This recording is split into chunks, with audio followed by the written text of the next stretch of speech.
At this moment, that still moving in at about 0.3 of a meter per second. Dragon's coming up on just 100 meters away from the space station. So the very top there is the nose cone on the spacecraft, where we've got a cool view. Left side of your screen is the International Space Station. Right side of your screen is Dragon.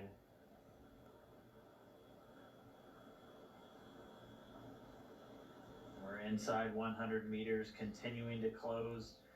We're going to have a short hold at 20 meters. Teams will just do a final check and then they'll give Dragon the go. We're expecting it to be pretty brief. We should get to that hold point in just about 4 minutes, moving at our current pace. I think you can see a meatball and American flag on that on the spacecraft. The NASA logo, of course, referred to as the meatball. I think there was some spirited discussion about the meatball versus the worm during ascent. And those are, you can see those logos. That structure on the fairing structure is actually what the Super Dracos are housed in. Of course, all of those are deactivated now, only used for launch escape during the ascent portion. Nose cone right at the top of the vehicle, and you can see sort of the sealing surface. Those four circular slots right underneath the nose cone within that red ring are the Ford bulkhead Dracos. That's what we were using while we were conducting all those burns, the 5 burns to get to this point. Right now we don't have a reason to use those. We'll only be making small attitude corrections with the service section Dracos. You can see the service section actually pretty clearly here too. There's a black portion and a white portion sort of separated by a fin. The black portion is solar panels, solar cells that will charge Dragon's batteries, and the bottom side are a white portion is actually a thermal radiator that's used to keep the spacecraft nice and cool. Of course, the avionics in the cabin, making sure that you're comfortable inside. Looks like we're getting the shadow cast. We are just 60 meters away, continuing to close in, just about 40 meters to go until we're at that hold point. Should get there in just over 2 minutes. Meanwhile, teams in Hawthorne and in Houston doing their internal go-no-go for docking. They're going to get all the teams pulled. Once everyone's go, we'll be able to give Dragon the final go-ahead for the vehicle to autonomously fly in and dock with the International Space Station. Should be coming up on waypoint 2 arrival in just about 1 minute 45 seconds. Point that'll be 20 meters away from that docking port. The International Docking Adapter number 2 attached to pressurized mating adapter number 2 at the very forward end of the Harmony module. Right there on the right around the center, you can see the forward hatch. It's got a window in it. You can see a couple of handles, and there's some features that look sort of bronze-ish. Those are the pedals that we were talking about earlier as part of the soft capture system. So pretty wild too to see. We're so close that we're getting shadows from the station on Dragon. Wow. And we're getting these views of Dragon's approach from 2 cameras that are right next to that docking adapter. And the movement's a little jarring at times. These cameras are being commanded by a person at the Cronus console in Mission Control Houston, and they send some very basic function commands to the camera, which it then executes automatically. And so they're continuing to follow Dragon in, so we do thank them for their diligence to give us these views of this historic moment as we are just less than 30 meters away from docking. Right above the NASA meatball logo, you can see 3 of the service section Draco thrusters. That's right, 12 in all. So 4 of those clusters spread around the vehicle, used for a lot of the attitude control and any small translational maneuvers like we just watched Bob and Doug execute with their second manual flight test. Yeah, and actually oriented in a way too where if you were to lose some of those thrusters, you still have redundancy and control in those axes. That's part of the reason why they're sort of at the angles that they are. All right, so we should be getting to waypoint 2 right now.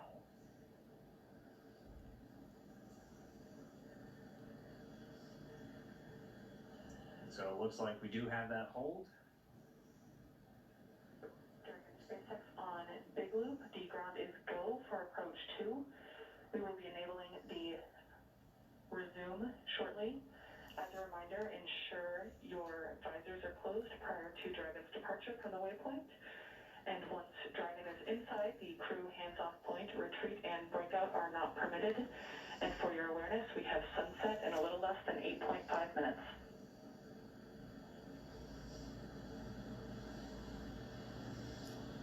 Copies all on the Big Loop.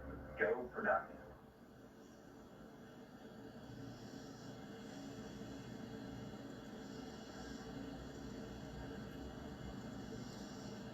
So Doug on the spacecraft confirming their go for docking.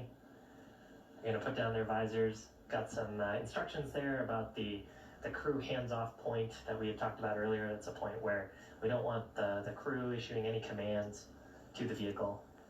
It's about just about 2 meters away from the docking adapter. I believe the number is about 1.7 meters. Station Houston on the Big Loop. Houston and station are now go for docking. Chris, you can monitor for steps 3 and 4, 3 and 4 in 1.104 Crew Dragon approach and retreat monitor. Copy steps 3 and 4. Next Dragon on the Big Loop. Our visors are down. Copy, visors down.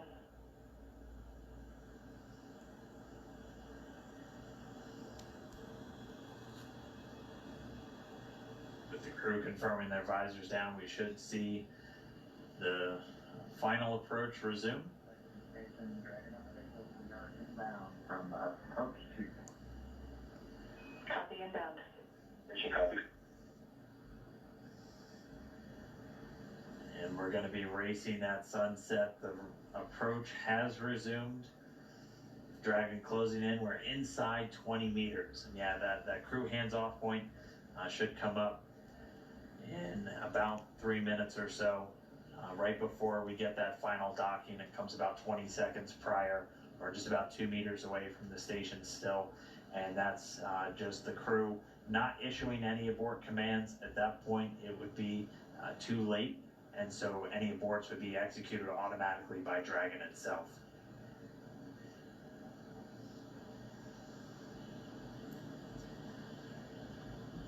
So we're closing in at less than 1/10 meter per second at this point. You can see the service section Draco is just doing all these very small, minor attitude corrections. Really, the autonomous docking system at work, making sure that the vestibule and the self-capture system is lined up with IDA2. It's the International Docking Adapter.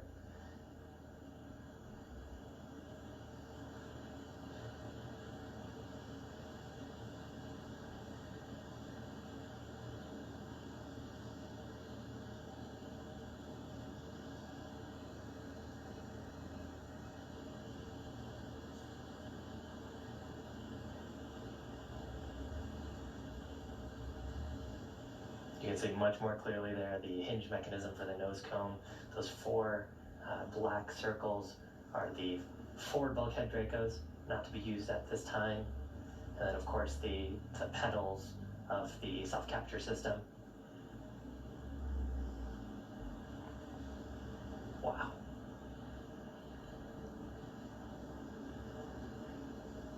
Dragon on the Big Loop. We're inside 10 meters. We cannot make out the target docking target, but we do see the outline. We copy and concur, 10 meters. Right, we're less than 10 meters away. Again, we're closing at that rate of less than 1/10 meter per second. We should be just about 1 minute 45 seconds away from docking. There's a center line camera right in that middle, so that you can see where the forward hatch is. And right in the middle of that, there's a window and there's a center line camera that is aligned with the center of the vehicle and the center of the docking mechanism. So that is what the autonomous docking system is using to line up with sort of a crosshatch, cross target on the docking port. Again, the forward docking port on PMA2, or the pressurized mating adapter. And we are just 5 meters away. Again, we're racing that sunset. This Dragon continues to close, 4 meters to go. Those shadows of the space station on the vehicle.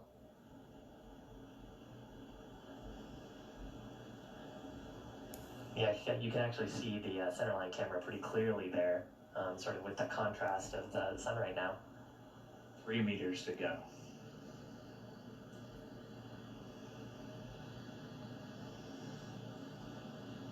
Two meters.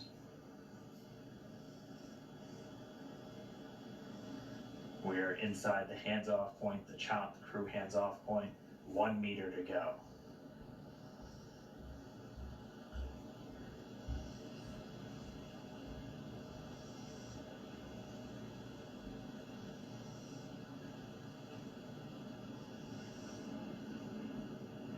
Soft capture complete. Dragon soft capture confirmed. Stand by for retraction and docking.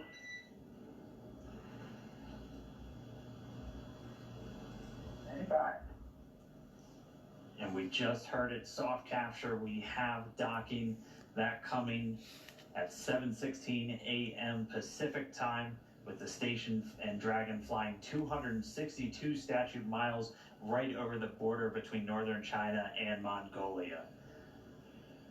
You saw a little bit of motion there of Dragon. That was that relative motion that the soft capture system is damping out. Once that motion is clear, then the soft capture system will be retracted, and Dragon will go for hard capture.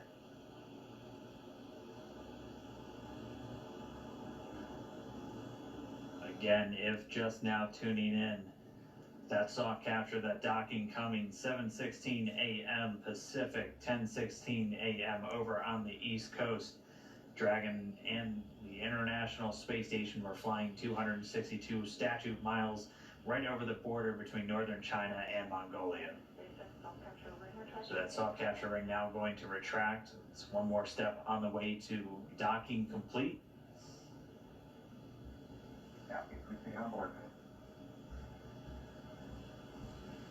Yeah, and so the next step here is once the soft capture ring is retracted, there are 12 latches that we refer to as hard capture latches. Those are what will really create that pressure tight seal between the Dragon spacecraft and the International Space Station.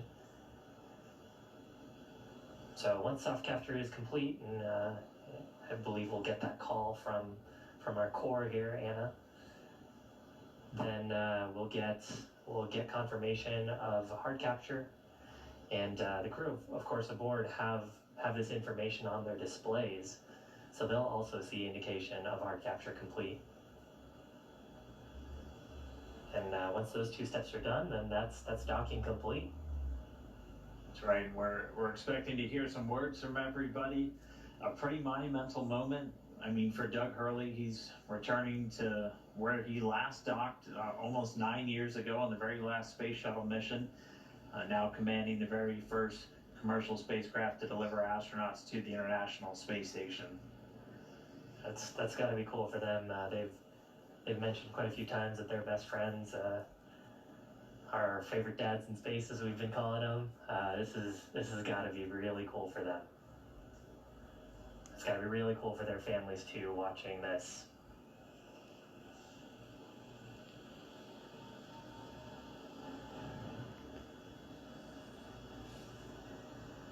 Looks like we have another quick handover. We'll get that video back shortly. We're about 75% complete already with that retraction.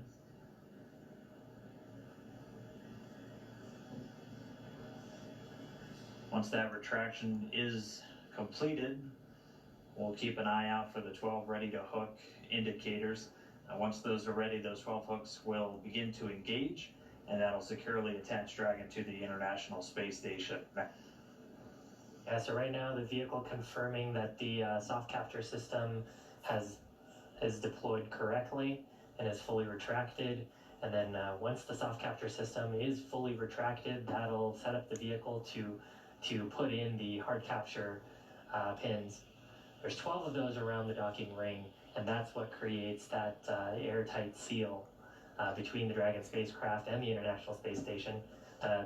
The volume between, which we refer to as the vestibule, is currently not pressurized. Of course, it was just exposed to the vacuum of space until literally minutes ago, about 4 minutes ago. So just waiting for the vehicle to get that. Dragon SpaceX, ring retraction complete. Docking sequence is holding for MCS reconfiguration.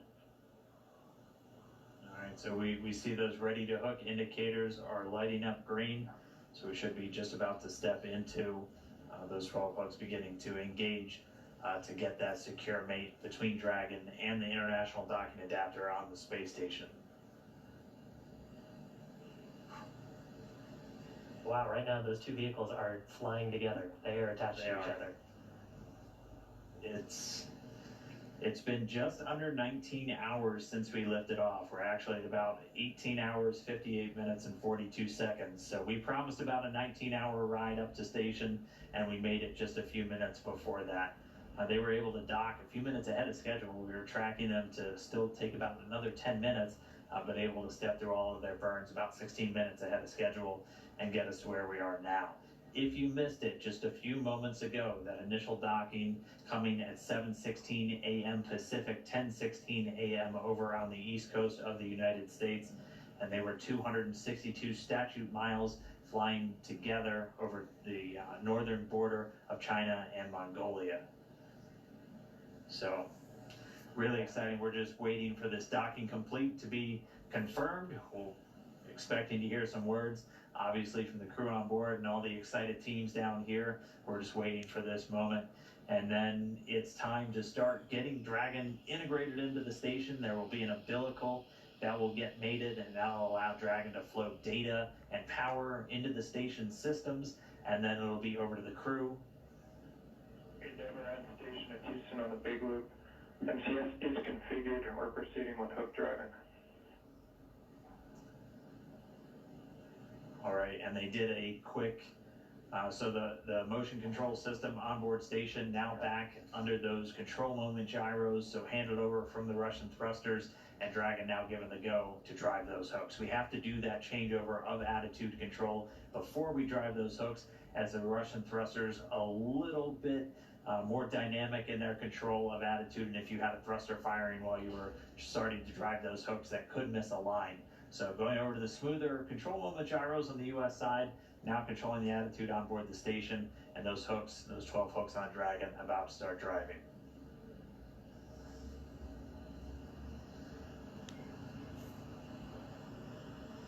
Right now, Dragon and ISS attached, just flying off the east coast of China, just underneath Japan.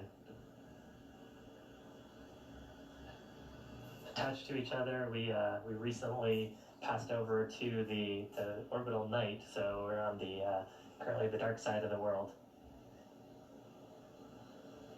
Actually, we're lucky enough to see soft capture happen just as we were crossing over the Terminator line.